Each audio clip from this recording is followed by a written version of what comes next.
आपण पाहतात रायगड जिल्ह्यातील निर्भीड निष्पक्ष बुलंद आवाज न्यूज रायगड स्वाभिमान।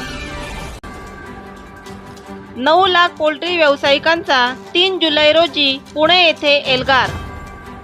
पुणे येथे पशुसंवर्धन आयुक्तालयासमोर करणार बेमुदत साखळी उपोषण। सध्याच्या युगामध्ये मनुष्याच्या दैनंदिन जीवनामध्ये चिकन हा घटक अविभाज्य म्हटला तर गैर ठरणार नाही। चिकन हा घटक अन्नपदार्थामध्ये ज्या पोल्ट्री व्यावसायिक शेतकऱ्यांकडून उपलब्ध केला जातो त्यात शेतकऱ्यांची कंपन्यांकडून व सरकारकडून आर्थिक पिळवणूक केली जात आहे। गेली वर्षानुवर्ष असंघटित पोल्ट्री व्यावसायिक असल्याने त्यांचा फायदा कंपन्या फार मोठ्या प्रमाणात उचलत होत्या। त्याचबरोबर सरकारकडून देखील विविध करामार्फत केवळ पोल्ट्री व्यावसायिकांची लूट चालूच होती। याचा प्रत्यय 3 जून 2020 मध्ये आलेल्या निसर्ग चक्रीवादळाने दाखवून दिला। लाखोंचे नुकसान होऊन सुद्धा पोल्ट्री व्यावसायिकांना मात्र 1 रुपयाही मदत न करता त्यांच्या तोंडाला पाने पुसण्याचे काम फक्त त्यावेळच्या विद्यमान सरकारने केले। मात्र ग्रामपंचायतीकडून भरमसाठ घरपट्टी मात्र आकारायची काही कमी केली नाही। यातूनच रायगड जिल्ह्यात पोल्ट्री योद्धा या संघटनेची स्थापना झाली आणि आज या लावलेल्या बीजाचे वटवृक्षामध्ये संपूर्ण महाराष्ट्रामध्ये रूपांतर झाले। याच अनुषंगाने विविध मागण्यांसाठी पोल्ट्री व्यावसायिकांकडून गेली 3 जुलै 2024 पासून बेमुदत उपोषणाचा हत्यार उपसल्याने भविष्यात चिकन तुटवडा महाराष्ट्राला भेडसावू शकतो हे म्हटलं तर वावगं ठरणार नाही। यासाठी रायगड स्वाभिमानने पोल्ट्री व्यावसायिक शेतकरी व महाराष्ट्र पोल्ट्री योद्धा संघटनेचे सचिव श्री विलास साळवी रोहा यांच्या पोल्ट्री फार्ममध्ये जाऊन सध्याची पोल्ट्री व्यावसायिकांची परिस्थिती आणि शेतकऱ्यांकडून केले जाणारे उपोषण यावर चर्चा केली। ती पुढील प्रमाणे। महाराष्ट्र पोल्ट्री योद्ध्यांनी महाराष्ट्रामध्ये पूर्ण राज्यव्यापी आंदोलन उभं केलेलं आहे। 3 तारखेपासून उपोषणाला बसत आहे। तुमची काय प्रतिक्रिया आहे? कोणत्या प्रमुख मागण्या आहेत? आमच्या प्रमुख मागण्या 5 आहेत। त्यापैकी केंद्र शासनाने जी गाईडलाईन जारी केलेली आहे ती महाराष्ट्रात लागू करणे ही महत्त्वाची आणि प्रमुख मागणी आहे आमची। दुसरी मागणी आहे की खाद्याच्या बॅगवरती घटक प्रिंट होऊन येणं। चौथी मागणी आहे की ग्रामपंचायत कर हा अवाजवी घेतला जातो तो 1889च्या GR प्रमाणे घेतला जावा, प्रति स्क्वेअर फूट 10 ते 30 पैशाप्रमाणे। चौथी मागणी आहे आमची इलेक्ट्रिक बिल हे ॲग्रिकल्चरप्रमाणेच घेतलं जावं, जे ₹1.85 प्रति युनिट शेतीपंपाला लागतं तेच वीज दर कुक्कुटपालन व्यवसायासाठी घेतलं जावं।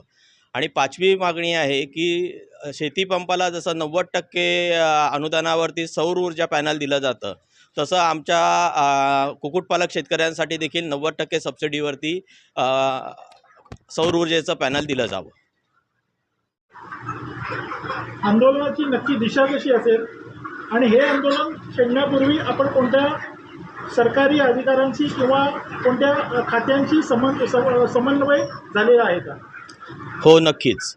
आम्ही या संघटनेचा उगमच रायगडमधून झालेला आहे। गेले 4 वर्ष कुक्कुटपालन व्यवसायातील असणाऱ्या अडीअडचणी आणि प्रश्न या संदर्भात आम्ही सरकार दरबारी मंत्री महोदयांबरोबर मिटिंग करून बरेच प्रश्न मार्गी लावण्याचा प्रयत्न केला, पण आत्तापर्यंत कुठल्याच प्रश्न सरकारने गांभीर्याने घेतला नाही, म्हणून आम्हाला उपोषण करण्याची वेळ आलेली आहे। आमची उपोषणाची दिशा अशी असेल की 3 तारखेला सकाळी 11 वाजता आम्ही लाक्षणिक साखळी उपोषण करणार आहोत पुणा पशुसंवर्धन कार्यालय येथे।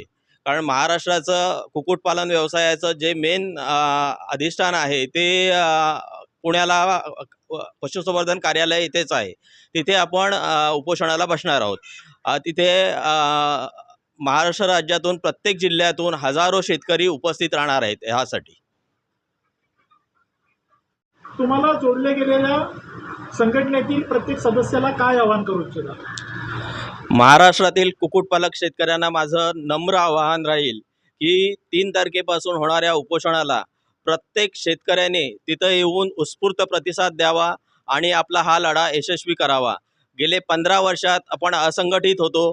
आता महाराष्ट्र पोल्ट्री योद्धाच्या माध्यमातून व्यासपीठातून आपण संघटित झालेलो आहोत आणि आपल्याला हे आपलं आंदोलन यशस्वी करायचं असेल तर प्रत्येकाने स्वतःच्या सगळ्या अडीअडचणी बाजूला ठेवून उपोषणासाठी उत्स्फूर्त प्रतिसाद द्यावा ही नम्र विनंती. संपूर्ण महाराष्ट्रामध्ये पसरलेल्या तुमच्या संघटनेचं कामकाजाचं स्वरूप कसं आहे? आम्ही रायगडमधून या संघटनेचा उगम केला, पण एकटा रायगड जिल्हा या प्रश्नांवरती पुरा पडत नव्हता. म्हणून आमचे अध्यक्ष अनिलजी खामकर साहेब आणि मी दोघांनी ठरवलं की महाराष्ट्रातील सगळे जिल्हे एकत्र करायचे आणि गेल्या वर्षभरात आम्ही सगळे जिल्ह्याची बांधणी केली आणि महाराष्ट्र पोल्ट्री योद्धा या नावाने संघटना रजिस्टर केली.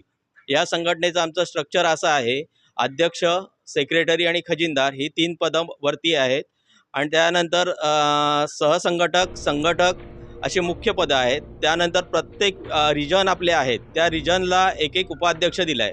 म्हणजे विदर्भाला 1, मराठवाड्याला 1, उत्तर महाराष्ट्राला 1, पश्चिम महाराष्ट्राला 1, कोकणला 1 आणि मुंबईला 1 असे 6 उपाध्यक्ष आहेत आणि प्रत्येक 3 जिल्हे मिळून 1 कार्याध्यक्ष असे 12 कार्याध्यक्ष आहेत.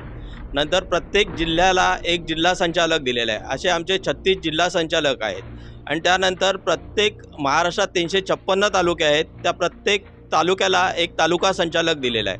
अशी आमची 400 लोकांची मेन कमिटी आहे आणि प्रत्येक तालुका संचालकाच्या हाताखाली विभागावाईज विभाग प्रमुख दिलेले आहेत.